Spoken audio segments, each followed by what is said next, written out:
Hi everyone, this is Jiggie, a portrait and wedding photographer from the Philippines, and welcome to the channel. So in this video, I will be sharing with you 3 techniques that I use every time I am put in a location that's not actually ideal.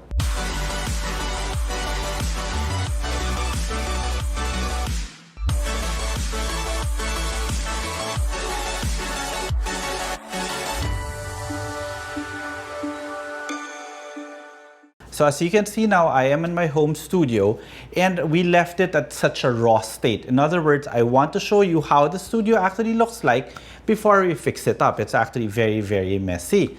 Now we have here our video lights turned on and they will serve basically as my ambient light. In other words, when you're in a location, you will always have ambient light to deal with. So I will actually share with you how to deal with ambient light or how to use it to your advantage. So the camera that I will be using will be my Sony a7R Mark IV with the 85mm 1.4 GM lens.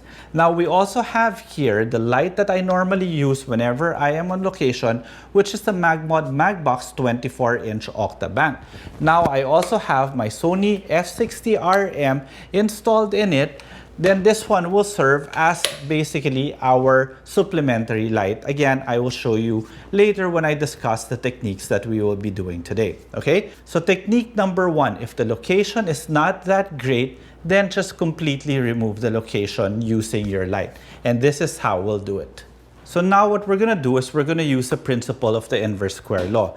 Basically, what the inverse square law states is that the closer the subject is to the light, the faster the fall off of the light will be. So what we're going to do now is we're going to place our subject very close to the light so that the fall off will be so quick. We will have Coco very close to the light. So now what we're going to do is we're going to be exposing for our existing ambient light. We want to remove ambient light. We have 2 options. Either we go on high-speed sync or we go within the flash sync speed of our camera. So let's start off with going through the flash sync speed of our camera. My camera's flash sync speed is 1/250. Therefore, my ISO is already at its lowest, which is 100. The only exposure variable that I can use now for ambient light will be my aperture. So I will stop down my aperture until everything is completely black. So everything is completely black now at f9. So afterwards, that's when I will turn on my flash and adjust my flash power. My flash now is set on group B, and since we are not on high-speed sync, I will turn it off. And I will turn off group A.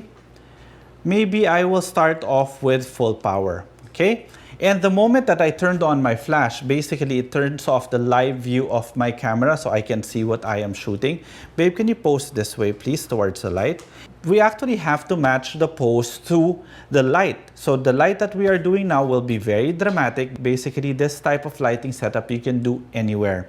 So we want the pose to be dramatic. So maybe you could put your hand on your heart, babe, and then close your eyes and chin down. Lean forward. I think I'm too close. Can you take 1 step back, please? Some more. I'm making her be the one to do the movement for the composition because I don't want to move my camera anymore. So I'm going to move my light now to follow her. And again, I am shooting the shorter side of the face. I love doing that. If you guys want to know why, I will put the link in the description below. Okay? I'll just make sure that the light is not seen, so I have to put it back a bit. So right now, Coco is about, give or take, less than a foot away from the light. All right, chin down. Profile more to your left a bit. Just your face, there. Okay. Beautiful, but we are overexposed. So let's make the flash weaker and maybe put it at 1/4 power. Profile to your left a bit. Beautiful. And again, she's still overexposed. Let's bring it back to about 1/16 power. Chin towards your left.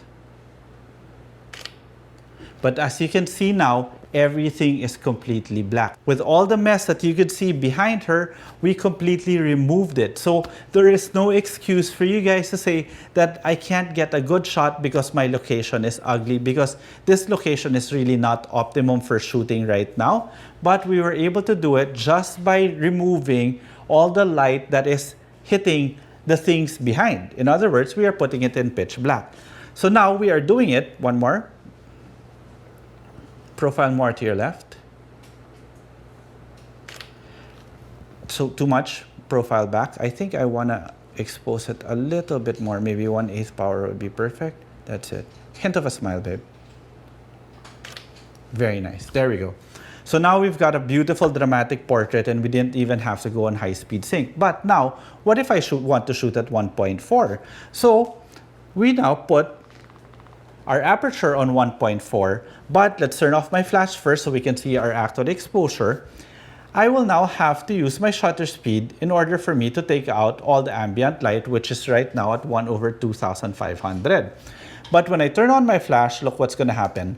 It's actually going to bring it back to 1/250 because my flash is not set on high-speed sync, which I can do now.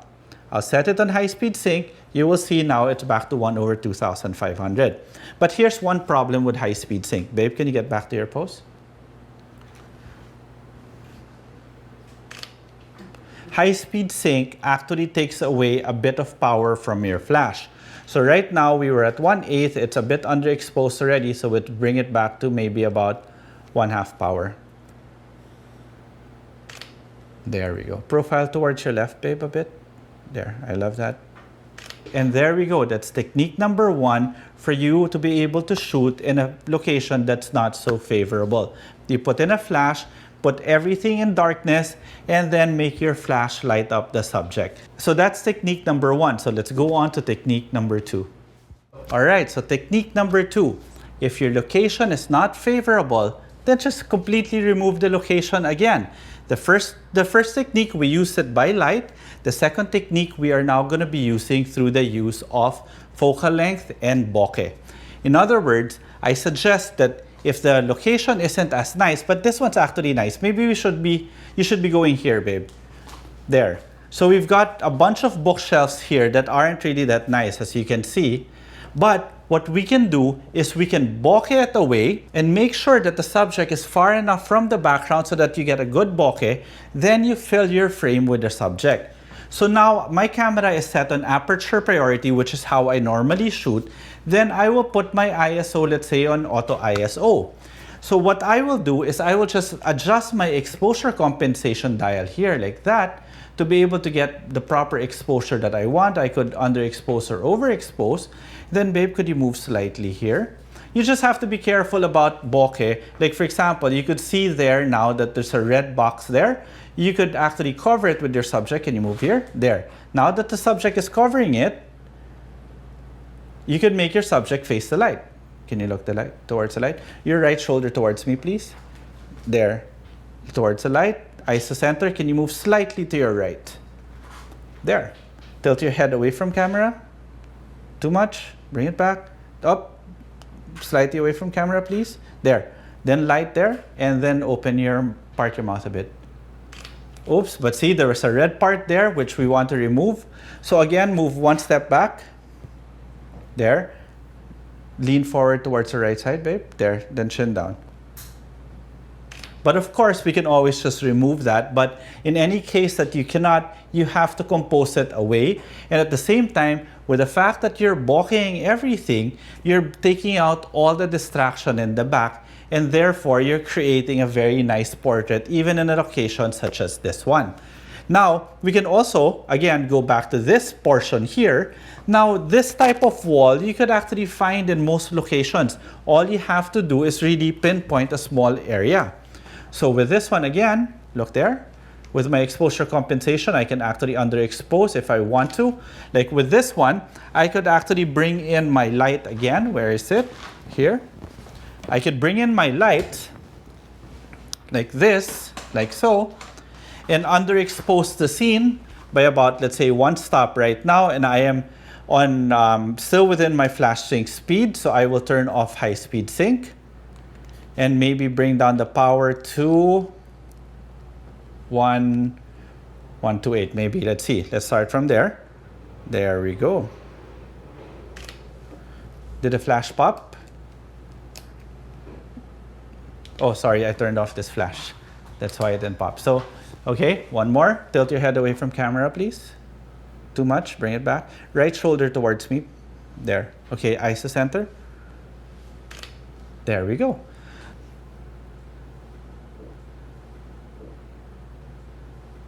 So that's technique number 2. Basically, you just bokeh your background if it's not favorable and you crop in tight. Now, if your ambient light is not that great, you could always supplement it with artificial light like your flash, okay? So technique number 3 is next. So last but not the least, this is the simplest way to do it. If your location, again, is not favorable, always have something like this in your kit. This is a collapsible backdrop from Kate Backdrop. It's a 1.5 meter by 2 meter. Basically, it's a background similar to this one that you can take anywhere. So that you could basically just prop it on the wall, or in this case, maybe I will hang it here, or maybe just there. Make it stand like that, and have my subject come in front of it. So given that you already have beautiful light in your location, all you have to do is prop up the backdrop like this, and we'll call in our model again, babe. All you have to do now is make her face the general direction of the light.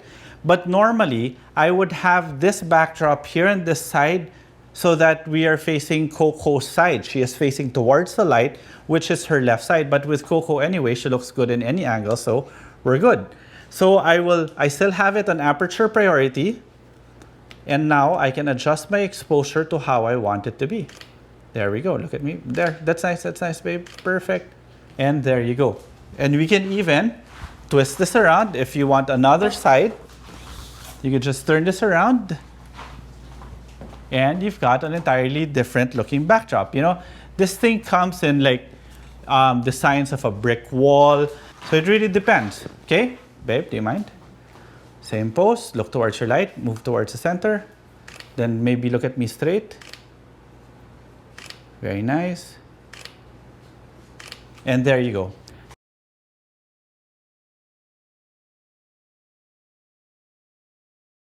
Three very simple techniques in order for you to be able to take amazing portraits even in a not so favorable location. The first one, take advantage of the inverse square law. By using the inverse square law, you're actually able to remove the background just by illuminating your subject and making sure that you control and remove all existing ambient light. And the second one is basically bokeh and composition. Shoot tight and bokeh everything that you don't want to be in the frame. And again, if you don't have any good ambient light, you could always supplement it with flash. And the third one is this one. Just have a portable backdrop with you all the time. Thank you again, babe. And of course, we'd like to thank our friend Mela Jimenez for virtually assisting Coco put on her makeup today. Okay, so I hope you guys enjoyed this video, and if you did, please do subscribe to the channel, and while you're at it, click that notification bell so that you get notified every time I upload a new video like this, which I do every 3 to 5 days. And if you want to see some of our images, you could always find us on Instagram, which is Jiggie Alejandrino. Okay, till the next video.